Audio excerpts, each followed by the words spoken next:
Fructueux aux 3 légumes. Bonjour les amis, comment allez-vous? Chez nous, tout va bien. Et avec ce potage, je vais vous donner aussi des astuces parce qu'on nous demande des fois dans le groupe des astuces pour éplucher et préparer les légumes. Donc je vais vous les donner. Voilà. Alors, ce potage se compose de pommes de terre. On n'en met pas trop. Moi, j'en ai mis 5 petites. Enfin, il y en a une moyenne et 4 petites. La pomme de terre, tout simplement, alors ça dépend si elle est ronde ou allongée. Elle s'épluche quand même si possible dans le sens de la longueur. Et puis, c'est très facile parce qu'en fait, la pelure n'a pas du tout la même texture que la chair.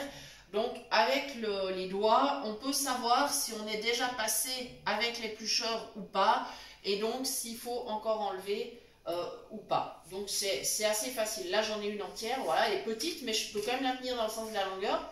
Et donc hop, je commence à un bout, et voilà, et là je sens avec le pouce, je positionne l'éplucheur un tout petit peu plus loin, et je continue de tourner. Voilà, ma pomme de terre, elle tombe dans ma main, ce qui me permet de faire tout le tour. Voilà, donc ça c'est vraiment assez facile, c'est basique, mais il faut bien débuter un jour. Et pour ceux qui sont plus chevronnés en cuisine, je vous demande votre compréhension parce que il y a des personnes qui débutent en cuisine et elles ont bien sûr aussi besoin d'aide. C'est tout à fait normal, la chaîne elle est faite pour ça. Voilà, ça c'est pour les pommes de terre. Ensuite, dans mon potage, il y aura de la courgette qui sera vraiment, on va dire, l'élément principal. J'en ai un bon kilo, donc voilà. Alors, ma courgette, est-ce qu'on l'épluche, est-ce qu'on l'épluche pas? Ça dépend de la qualité, en fait, de la peau. Donc là, je suis en train de la rincer. Voilà.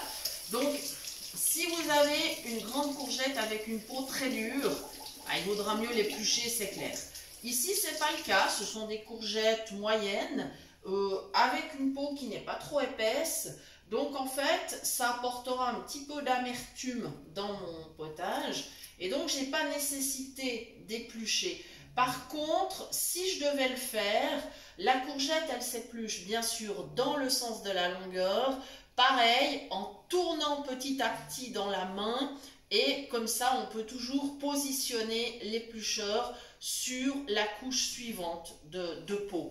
Voilà, c'est des choses vraiment de facile à faire.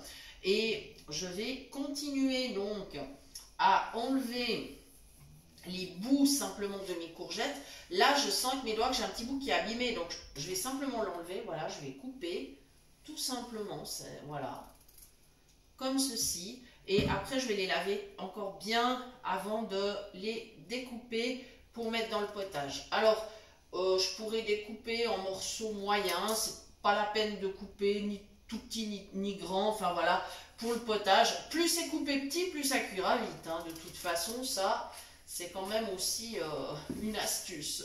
Voilà, donc j'enlève ici aussi, j'ai une partie qui n'est pas très très belle. On le sent avec les doigts. Hein. Ça, c'est vraiment pas un souci. Donc j'enlève avec mon couteau.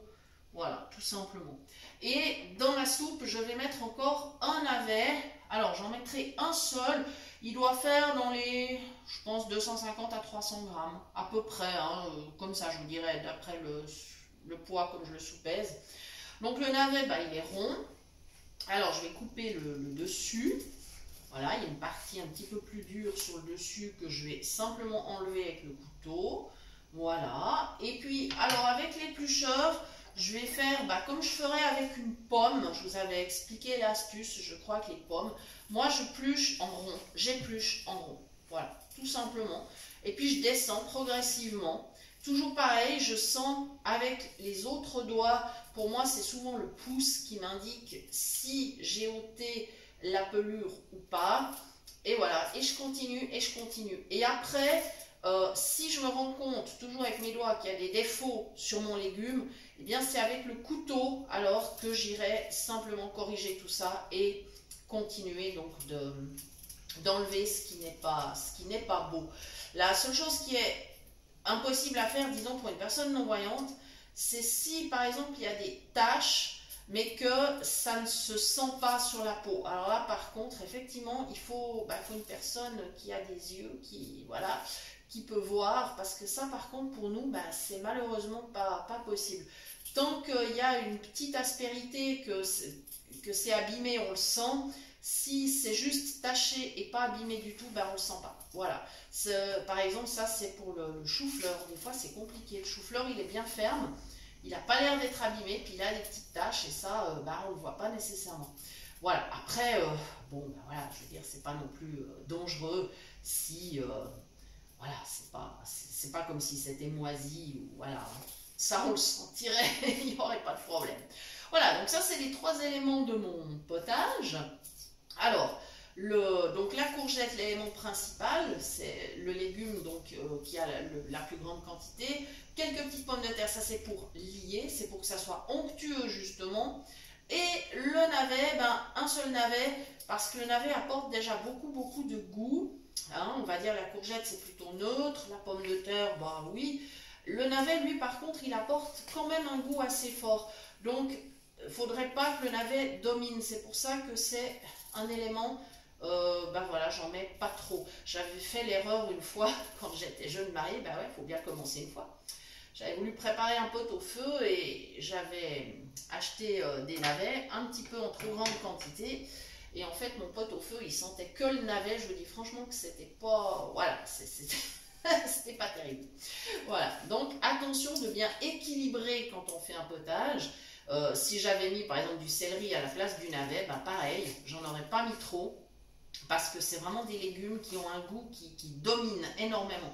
Donc voilà, donc je fais avec mes doigts, je sens sur le tour du navet, je me dis ouais, là il y a quelque chose à enlever. On le sent avec les doigts, hein, c'est vraiment, voilà. Alors on y va prudemment avec le couteau, bien sûr. Le but, c'est pas de se couper non plus. Il faut prendre un couteau qui coupe, mais qui soit quand même pas trop acéré. Hein. Voilà, là, et je pense que c'est bon. Voilà, donc ça, ce sont mes légumes que je mets cuire avec, bien sûr, de l'eau, un bouillon cube. Vous pouvez mettre du sel hein, si vous préférez, ou de la sauce soja. Enfin voilà, vous êtes libre. Attention de ne pas trop saler quand même, parce que c'est pas idéal non plus. Le sel nous fait avoir de la rétention d'eau, c'est pas idéal, donc attention. Et puis au niveau alors de l'assaisonnement, au moment de servir, je mettrai un peu de muscade. Parce que le navet est un légume avec lequel on ne peut pas mettre toutes les épices qu'on veut. Il y a des épices qui n'iraient pas du tout. La muscade, c'est bien. Ça va aussi bien avec le navet, la pomme de terre, la courgette. Et puis du poivre, bien sûr. Après, si vous tenez par exemple à mettre des herbes, bah, pourquoi pas un peu de ciboulette ou de persil. Il faut rester sur des choses quand même assez neutres. Voilà. Il est possible, alors on va le mixer hein, une fois qu'il sera cuit, parce que comme ça il sera bien onctueux, déjà bien crémeux. Et si on veut, on rajoutera soit une petite lichette de beurre, soit de la crème. C'est facultatif, ça c'est vraiment comme vous voulez. Voilà, j'espère vous avoir donné tous les conseils avec ce potage. Et si vous avez des questions, bah, n'hésitez surtout pas. Vous pouvez toujours, bien évidemment, nous contacter par email à l'adresse cuisinepratique@mail.ch. Ensuite, il y a la page Facebook qui porte le même nom que la chaîne Cuisine Pratique pour les non-voyants. Et le groupe WhatsApp Phoenix Cuisine Pratique, né de notre collaboration avec l'association Phoenix, dans lequel on répond aussi volontiers aux questions. Il y a beaucoup d'échanges, c'est très convivial.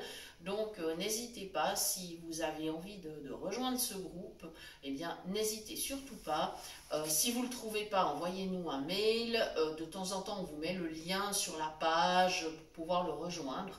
Voilà, donc n'hésitez pas si le cœur vous en dit. À très bientôt les amis, merci de nous avoir suivis et ben, on se retrouve très prochainement pour de nouvelles idées cuisine. Merci.